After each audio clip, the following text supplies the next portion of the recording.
Okay, get ready for a story that starts with mockery and ends with jaws on the floor. This is a kind of hidden history, the unearthed truth that grips your heart. Imagine this, the heart of Rockview. Sunshine glinting off the imposing glass doors of a Chase Bank branch. Inside, it's a typical afternoon. Polished marble floors reflect the glow of expensive lighting. The air hums with the quiet efficiency of money, whispered conversations, the soft tap of keyboards, the rustle of tailored suits. It's a world of comfortable routines, established wealth, and unspoken rules. Then, the doors swing open, and the smooth rhythm of the bank skips a beat. Every head turns, and the looks aren't friendly. Standing there, silhouetted against the afternoon light, is a figure who looks like he's wandered in from another time, another world entirely. It's an old black man. His hair, a wild, tangled crown of silver curls. His face is a road map of a long, hard life, etched deep with wrinkles that speak of sun, wind, and endless worry. He is wrapped in a thick, dark brown coat, threadbare and stained, patched in so many places it's hard to tell the original fabric. It carries the dust of countless roads traveled. His shoes. Man, his shoes have walked 1,000 miles too many, soles flapping, barely holding together. Every step he takes into the pristine lobby seems slow, heavy, deliberate, like each footfall cost him something. And slung over his shoulder, looking impossibly heavy on his frail frame, is a rough, frayed canvas bag. Faded, ancient, bulging slightly. Instantly, the vibe shifts. It's like a cold front just rolled through. Whispers slither through the crowd. Look at him. Does he belong here? A middle-aged woman, dripping in pearls and expensive perfume, clutches a designer purse tighter, darting nervous, where he glances his way. You can almost hear her thinking, is he going to ask for money? Is he dangerous? Over by the counter, two young tellers, let's call them Josh and Martin, lean in, smirking. Seriously, Josh whispered loud enough to be overheard by nearby customers. Must have taken a wrong turn off Skid Row. Probably thinks this is a welfare office. Martin scoffed, nodding. What a hassle. Security will toss him out soon enough. These folk from the slums, always showing up where they don't belong. His disdain was practically dripping off his words. Their cruelty hangs in the air, sharp and ugly. But the old man, he doesn't react. He doesn't flinch. His deep-set dark eyes, remarkably calm yet filled with an unshakable resolve, seem to absorb the hostility without registering it. He just keeps walking, slowly, deliberately, towards the very center of the lobby. He stops there, a solitary island of worn fabric and quiet dignity in a sea of polished surfaces and cold shoulders. The silence is thick now, pregnant with a mixture of morbid curiosity and outright derision. Then, emerging from the periphery, comes a muscle. Stephen Miller, the security guard. Tall, white, built like a linebacker poured into a crisp uniform. His face is set in the kind of permanent scowl that suggests he enjoys confrontation. He is known around here for his short fuse and aggressive approach, especially towards anyone who doesn't fit the Rockview mold. He sizes up the old man, shaking his head slightly, his hand drifting, oh so casually, but everyone sees it, to rest on the holster at his hip. His eyes scream contempt. The air crackles. You could cut the tension with a knife. Everyone watches. Is Stephen going to grab him? Shut him out? Call the cops? The old man seems so fragile, so outmatched. But then, something shifts. The old man draws himself up, maybe just an inch, but it feels significant. He slowly lifts his head, his gaze sweeping across the room, meeting the eyes of the curious, the fearful, the scornful. He meets Stephen Miller's hard stare without blinking. And then he speaks. His voice isn't loud, but it possesses a strange power, cutting through the suffocating silence like a bell. Clear, steady, and utterly unexpected. This bank is mine, he said quietly, but with undeniable authority. Absolute stunned silence for a beat, then an explosion of mocking laughter. Harsh, loud, echoing. Oh! The laughter. It erupts, bounces off the high ceilings, a wave of disbelief and pure ridicule crashing over the old man. It's not just surprise, it's laced with venom. The sheer absurdity. This person, claiming ownership of Chase Bank, It's the funniest, most pathetic thing they've heard all week. A cheap joke embodied in tattered clothes and black skin. The old man, we now know his name is Elijah Kirby, stands utterly still amidst the cacophony. He doesn't shrink. He doesn't look away. It's almost as if he expected this exact reaction. His gaze remains locked, firm and strong, an enigmatic figure planted defiantly in the heart of an institution that seems determined to reject him. Those tellers, Josh and Martin, are practically doubled over. He's got to be drunk. All crazy.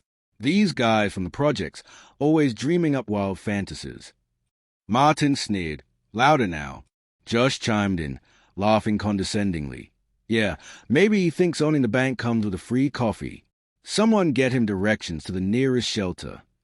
Their words, sharp and cruel, are meant to wound, meant to diminish.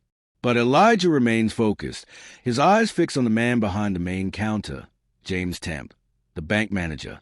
Temp, impeccably dressed, the epitome of cool, white-collar professionalism, watches the scene unfold, a flicker of annoyance crossing his features.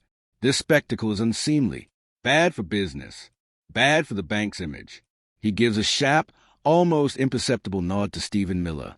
Handle it. Stephen strides forward, that smug sneer firmly back in place.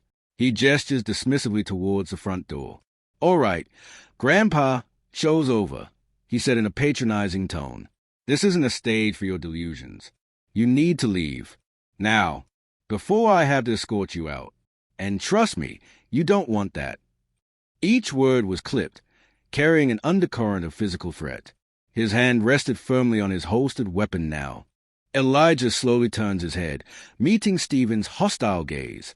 There's still no fear there, just an unnerving calm, a depth that seems to momentarily throw the burly guard off balance. I am not here to cause trouble, Elijah said, his voice steady, clear, echoing slightly in the suddenly quieter space. I am here to take back what belongs to me, something this bank took from my life over half a century ago. Stole? Half a century ago? Okay, this just got serious. The words hang heavy in the air. This isn't just random rambling anymore. This sounds like a direct, historical accusation. James Temp, who was about to turn away, freezes. That flicker of annoyance is replaced by a definite unease. He smooths his tie, steps out from behind the safety of his counter, his professional mask firmly in place, but his eyes sharp with sudden doubt and impatience. Sir, with all due respect, Temp said, his voice smooth, controlled, but a touch too quick. I'm quite certain you're mistaken. This institution has been under the stewardship of the Matthews family for generations. My own grandfather worked alongside Mr. Matthews Sr. Perhaps your memory is playing tricks on you. He tries to sound reasonable, professional, hoping to de-escalate, to gently dismiss the old man's claim as confusion. But that name, Matthews, hangs in the air, a name synonymous with power and wealth in Rockview. Elijah shook his head slowly. My memory is sharp, Mr. Temp, and I am not mistaken. He bends down, slowly, deliberately, and places an old canvas bag on the gleaming marble floor. The soft thud seems to echo in the tense silence. Every eye is drawn to that bag. What was taken? I have the proof, and I will show you. Right here, right now. The plot is thickening. What's in the bag? People are starting to back away now, exchanging nervous glances. This isn't just a disruption anymore. This feels like something bigger. The wealthy patrons, used to their ordered lives, look genuinely inconvenienced, even a little scared. Stephen Miller, however, has had enough. His face reddens with impatience. That is IT, he said sharply. I warned you. Final warning. Old man, you leave under your own power, or I call the cops and have you dragged out for trespassing and causing a disturbance. Don't push me. But Elijah isn't listening to the threats.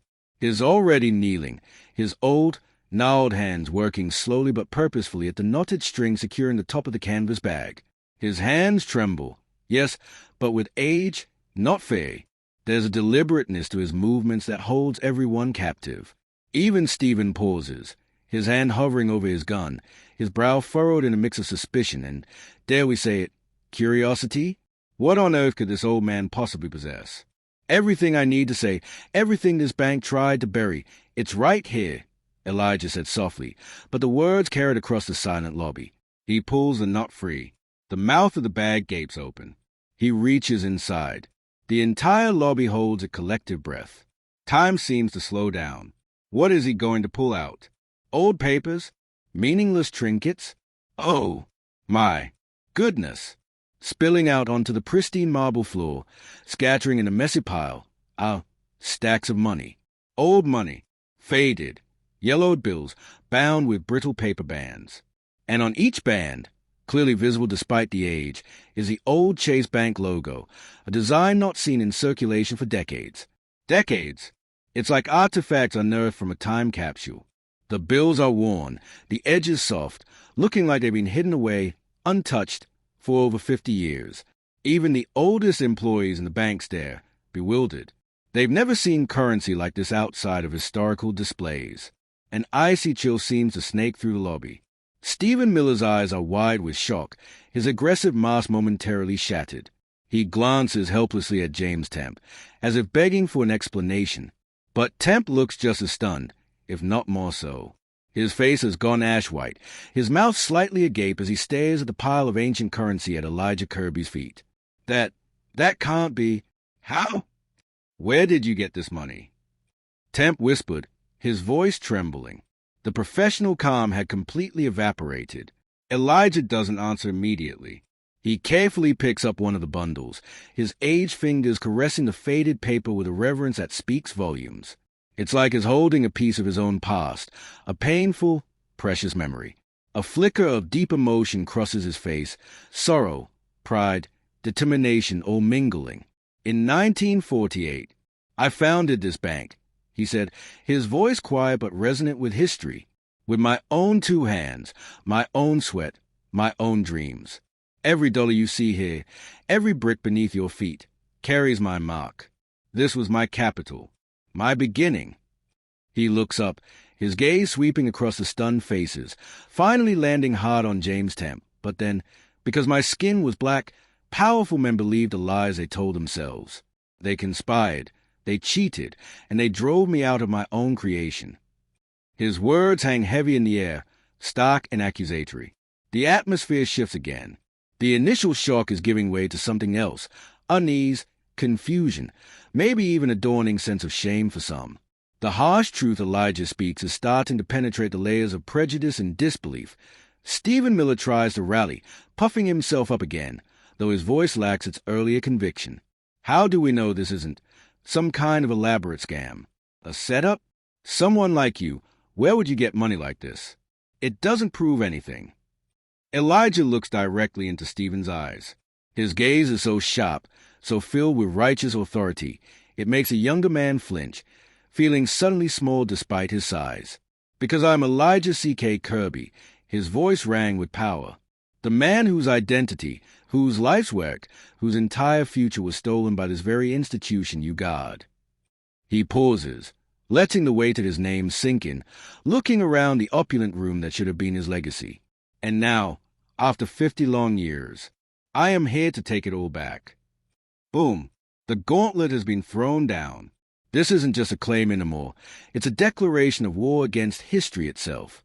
Everyone in that lobby realizes they are witnessing something monumental, the start of a storm that could tear down the carefully constructed facade of Chase Bank and the powerful family behind it. A truth buried for half a century is clawing its way into the light.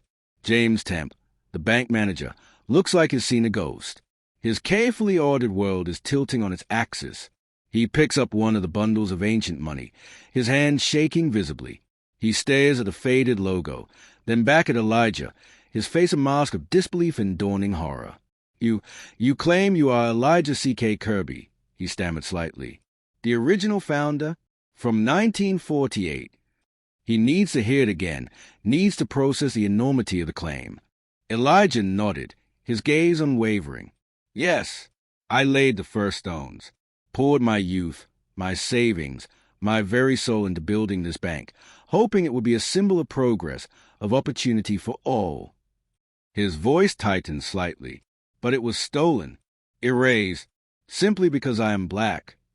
Temp shakes his head, running a hand through his neat blonde hair, trying desperately to find a flaw, a reason to dismiss this. If this is true, everything changes. The bank's entire history, the Matthews family's legacy, his own position, it's all built on a lie, a theft. Sweat beads on his forehead. His professional composure is crumbling fast. But that's impossible. His voice regained some force, grasping at straws. If you were the founder, why is there no record of you? I've studied the bank's archives, the official history. Your name, Elijah C.K. Kirby, it's nowhere. It simply doesn't exist in our records. He clings to this, the documented history, the official narrative. Surely that holds sway over this old man's incredible story? Elijah doesn't even blink. Calmly, deliberately, he reaches back into that seemingly bottomless canvas bag.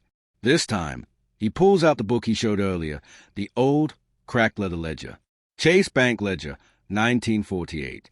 He opens it carefully, the yellowed pages brittle with age. He finds a specific page near the beginning, filled with neat, handwritten entries in faded ink and meticulous signatures. This is the first ledger. The original record, before the history was rewritten. Elijah said, his voice deep, commanding attention. He pointed a trembling but steady finger at the top lines. Hey, my name, Elijah C.K. Kirby, founder and president. And hey.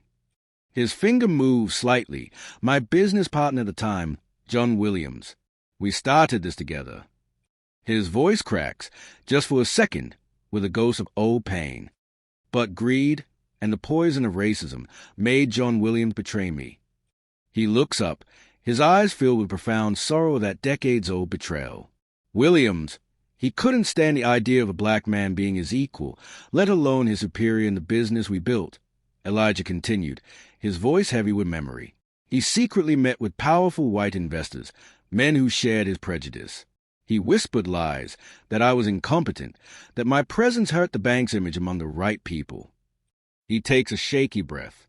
They conspired, forged documents claiming I'd sold my shares, documents I never saw, let alone signed. They voted me out, locked me out of my own building. They erased my name, painted me as a failure, a fraud. You could hear a pin drop. The story is raw, painful, and chillingly believable in the context of 1940s America. Some customers lower their heads, ashamed. Others still whisper, skeptical, but the certainty is fading. Stephen Miller watches Temp's face, his own confusion deepening. He's a god, paid to uphold the bank's authority, but the conviction in Elijah's voice, the raw emotion, the ledger, it's hard to dismiss. James Temp stays at the ledger Elijah holds out to him. He takes it hesitantly, his hand still shaking. He flips through the first few pages, his eyes scanning the entries, the clear, distinct signature, Elijah C.K. Kirby. It's there, undeniably there. His heart pounds. The official history he clung to moments ago now feels thin, fragile, like a lie about to be exposed. No, it can't be. He muttered under his breath. He keeps flipping, searching for an explanation, a contradiction, but finds none. The early pages detail the bank's founding, the initial investments, all bearing Elijah's name and signature prominently. Then, abruptly, the record shift, Williams' name takes precedence, followed by mentions of the Matthews family's involvement. But the transition, it feels forced, unnatural. Elijah watched Temp's dawning realization. I tried to fight it, Mr. Temp. Oh, how I tried. His voice trembled now, not with weakness, but with a remembered agony of injustice. I took my evidence, this ledger, my incorporation papers, witness accounts. I took it all to the courts, went from lawyer to lawyer, appealed to anyone who would listen. But back then, a black man's word, even with proof, meant nothing against powerful white men. Doors slammed in my face. Lawyers refused my case. One judge looked me straight in the eye and said, Mr. Kirby, you need to understand your place. A man of your color could never successfully run a bank. It's simply not done. The weight of that history, that blatant, systemic racism, presses down on everyone in the lobby. James Temp looks physically ill. The carefully constructed world he manages is built on this stolen foundation, this deep, historical wound. Elijah's voice regained strength, sharp with conviction. They left me with nothing. Stripped me of my bank, my reputation, my future. Wiped my name from the records like I never existed. He pauses, his gaze piercing, locking onto Temp and Stephen Miller. And now, I have returned. Not for revenge, but for the truth. You need to understand. Every dollar in your vault, every transaction you process, every bonus you receive, it all flows from my sacrifice, my loss. This bank carries my ghost. Elijah isn't just an old man anymore. He's a living embodiment of history's injustices, a symbol of resilience standing tall against a system that tried to crush him. And is not done yet. You can feel it. There's more. He reaches into that incredible bag one more time. The tension ratchets up again. What else could he possibly have? He pulls out a sheaf of papers, yellowed and fragile, carefully wrapped in what looks like old oilskin to protect them. He unwraps them with painstaking care, his aged fingers surprisingly nimble. All eyes are glued to his hands. These are the original incorporation documents, he said, holding up the papers, the partnership agreements, and most importantly, his voice dropped slightly, laden with significance. The record showing no transfer of ownership was ever legally signed by me, especially not to John Williams, and certainly not to the Matthews family. The Matthews family, the current owners, the powerful dynasty whose name is synonymous with Chase Bank in Rockview. This is a kill shot. James Temp visibly sways, his legs looking unsteady. He grips the counter for support. His face is utterly devoid of color. This goes beyond historical injustice. This directly challenges the legitimacy of the current owners, the bedrock of the bank's power structure. W.H. what? Temp stammered, desperate. Mr. Kirby, the Matthews, they've owned this bank for decades. It's public record, recognized for generations. This is... Elijah cut him off gently but firmly. Recognized based on lies, Mr. Temp based on documents forged after I was forced out. He steps closer, holding the fragile papers out towards the stunned manager. Look for yourself. Examine the signatures. Compare them to the ledger. You're a banker. You understand documents. You will see the truth you've been unknowingly upholding. Temp takes the papers with a hand that trembles uncontrollably. He forces himself to look, to read. Line by line, seal by faded seal. His eyes dart back and forth between the documents and the ledger Elijah still holds. He sees Elijah's clear signature on the early papers, the partnership agreement with Williams. Then he looks at the later documents, the one supposedly transferring ownership, and Elijah's signature is conspicuously absent. Only Williams' signature appears, alongside members of the Matthews family. The dates, the sequencing, it all points to a carefully orchestrated, illegal takeover. Temp lets out a choked sound, almost a sob. No, it can't be. Temp whispered, the words barely audible, meant only for himself. He looks up at Elijah, his eyes wide with disbelief and a terrifying, dawning understanding. If these papers, if they're real, then... Elijah's voice was steady, calm, delivering the final blow. Then it means Chase Bank, as you know it, was founded on theft, seized unlawfully by John Williams and the Matthews family, who exploited racial prejudice to erase me and steal my life's work. This isn't just my story, Mr. Temp. This is a crime woven into the very fabric of this institution. The lobby is in chaos. Not loud chaos, but a stunned, buzzing silence filled with frantic whispers and the clicking of phone cameras. People are recording this. This is history unfolding. Others look frozen, unable to process the enormity of what they are witnessing. The foundations of their stable, predictable world are cracking right before their eyes. Amidst it all, Elijah Kirby stands tall. Vindicated. His gaze holds the strength of a man who carried an impossible burden for 50 years and never gave up hope. The truth is out, undeniable, irrefutable. James Temp slumps into a nearby chair, the damning papers clutched in his white-knuckled fist, his face a mask of utter devastation. The world he knew, the history he believed in, has just imploded. But hold on, because this powder keg is about to ignite. Look at Stephen Miller. A sharp click, metal on metal, instantly recognizable.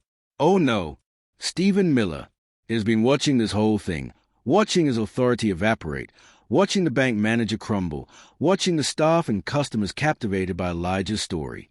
His worldview, his sense of order, is being challenged to its core, and is reacting the only way he knows how, with aggression.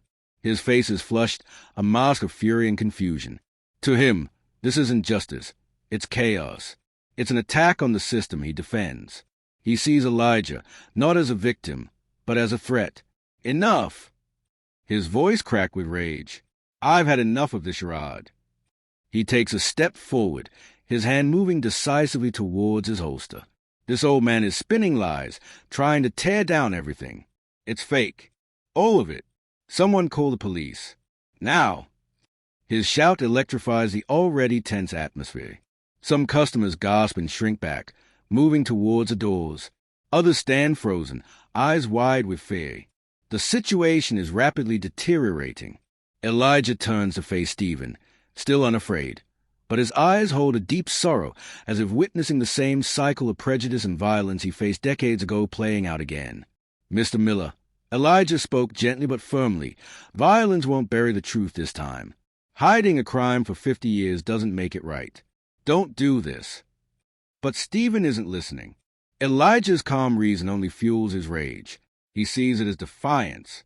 He yanks his gun partially from its holster, not fully drawn, but the threat is unmistakable, terrifying. I told you. Stephen shouted, his hand trembling on the gun. Get out! Get out of here right now, old man, or so help me. Panic ripples through the lobby. People hold their breath. This is it, the breaking point. James Temp, still slumped in the chair, looks up, his eyes filled with horror. He knows Stephen. He knows his temper. He knows this could end in tragedy. He has to do something. But what?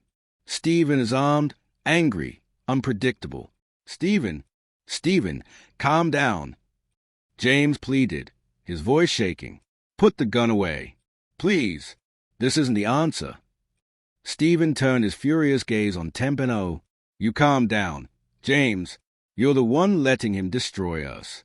Letting him walk all over this bank, our jobs, the Matthews family. Are you really buying this garbage? He felt betrayed by his superior, by the system seemingly collapsing around him. The lobby is a pressure cooker. Every second stretches into an eternity. Elijah stands his ground, facing the gun barrel with the same quiet dignity he has shown all along. James Temp is caught in the crossfire between the undeniable truth in his hands and the explosive anger of his security guard. His next move, it could change everything. James Temp gets to his feet. His legs are shaky, his face still pale, but something has shifted in his eyes. Resolve. He takes a deep breath, gathering every ounce of courage he possesses, and does the unthinkable. He steps forward, slowly, deliberately, placing himself between Stephen Miller's trembling gun and Elijah Kirby. He stands there, unarmed, facing down his own enraged security guard. Stephen, James said, his voice trembling but loud, commanding, I order you, lower your weapon. Now. Stephen looked stunned, furious. James, are you serious? You're taking his side. Over me? Over the bank? Over the Matthews? The sense of betrayal was palpable in his voice. James took another breath, finding strength. This isn't about sides, Stephen. This is about the truth. He held up the ledger, the documents. I've seen it. We've all seen it. The evidence is real. This bank, our bank, committed a grave injustice against this man. We can't hide from it anymore. His voice softened slightly, but the firmness remained. If we want Chase Bank to have any future, any integrity, we have to face our past. No matter how ugly. No matter who it implicates. His words hang in the air, a powerful counterpoint to the threat of the gun. The bank employees, who have been frozen in fear or uncertainty, look at James with newfound respect, even awe. Emily Carter, the young teller. Josh, the one who mocked Elijah earlier. Their eyes turn towards James, hopeful. They have a leader willing to risk it all for what's right. Stephen Miller grits his teeth, his internal struggle visible on his face. The gun trembles violently in his hand. He is caught between decades of ingrained loyalty and prejudice, and the undeniable weight of the truth James is forcing him to confront. "You know the Matthews family will crush you for this, James," Stephen finally said, his voice quieter now, laced with bitterness. "You're throwing your whole life away. Do you even understand what you're doing?" James met Stephen's gaze unflinchingly. "I understand perfectly, Stephen. But if I stand by and let this truth be buried again, I lose more than my career. I lose my soul." He paused, letting the words sink in. "This is our chance, maybe the only chance, to make things right. The Matthews family is powerful, yes, but they cannot bury the truth forever. Not this time." Stephen slowly, agonizingly, lowers the gun. He holsters it. The immediate danger has passed. The tension in the room breaks, replaced by shaky breaths and relieved tears from some customers. Stephen looks defeated, angry, confused, but the gun is away. "You'll regret this, James. You'll regret this," he muttered, shaking his head. He takes a step back, turning slightly away, a reluctant surrender. In the center of it all, Elijah Kirby watches, silent, and for the first time, a small, almost imperceptible smile touches his lips. Not a smile of triumph, but one of profound gratitude. Hope. After 50 years of solitary struggle, someone had finally stood up with him. James turns back to Elijah. Their eyes meet. No words are needed. A deep understanding passes between them. They face the fire together and come through. The immediate crisis is over, but everyone knows the real battle, the legal battle, the fight against entrenched power, is just beginning. But something fundamental has changed in that bank lobby. Courage has taken root. Now, watch this. This is beautiful. Emily Carter, the quiet young teller, steps forward hesitantly. She walks over to where the old money lies scattered on the floor.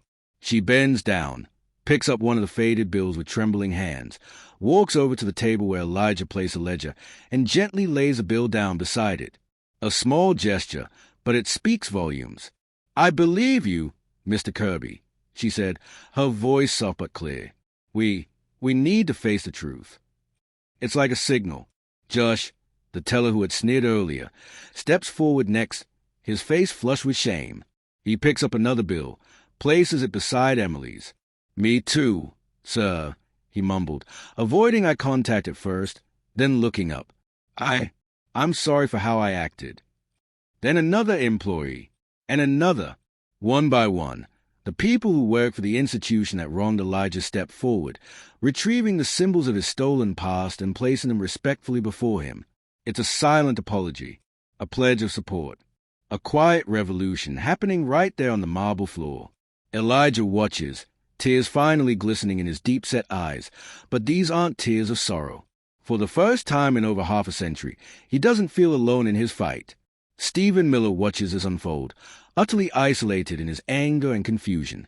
The world he knew, the order he defended, has irrevocably shifted.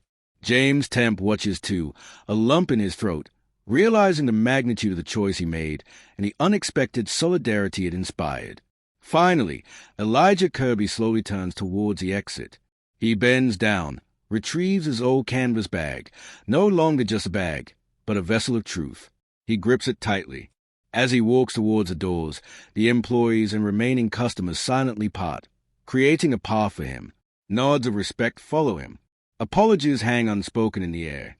Before stepping out, Elijah pauses at the threshold. He turns back, surveying the room one last time. A lifetime of pain, struggle, and waiting washes over his face, finally settling into a look of quiet peace. "Thank you." His voice was gentle, carrying. "Thank you all for listening, for finally seeing." He steps out into the afternoon sun, his shoulders straighter, his steps lighter. Justice, delayed for 50 years, has finally begun its journey. The bank doors close softly behind him. Back inside the bank, the silence holds for a moment. Then James Temp turns to his staff, his face resolute. "All right, everyone," he said, his voice clear and strong. "Today changes everything. We have a lot of work to do. I'm taking this to the board, to the Matthews family. There will be a fight, but we will stand for the truth. for Mr. Kirby. We're with you, James, Emily Carter affirmed, and murmurs of agreement rose from the others. And so began the long battle. James Tamp presented the evidence. The Matthews family, predictably, fought back with expensive lawyers and denials. But the story, fueled by the eyewitness accounts and recordings from that day, exploded in Rockview. The press picked it up. Elijah Kirby, the forgotten founder, became a local legend, a symbol of resilience. The legal battle would be fierce, the outcome uncertain. But one thing was clear. The truth, once unleashed, could not be easily buried again. Chase Bank was forced to confront its hidden history, its stolen legacy. Elijah Kirby's story is a powerful reminder that one person's courage, armed with the truth, can shake the foundations of power. It shows that history, no matter how deeply buried, can resurface, and justice, though agonizingly slow, is always worth fighting for. What do you all think? What part of Elijah's story hit you the hardest? Could you imagine having the strength to fight for 50 years? Let me know your thoughts down in the comments below. I really want to hear from you on this one.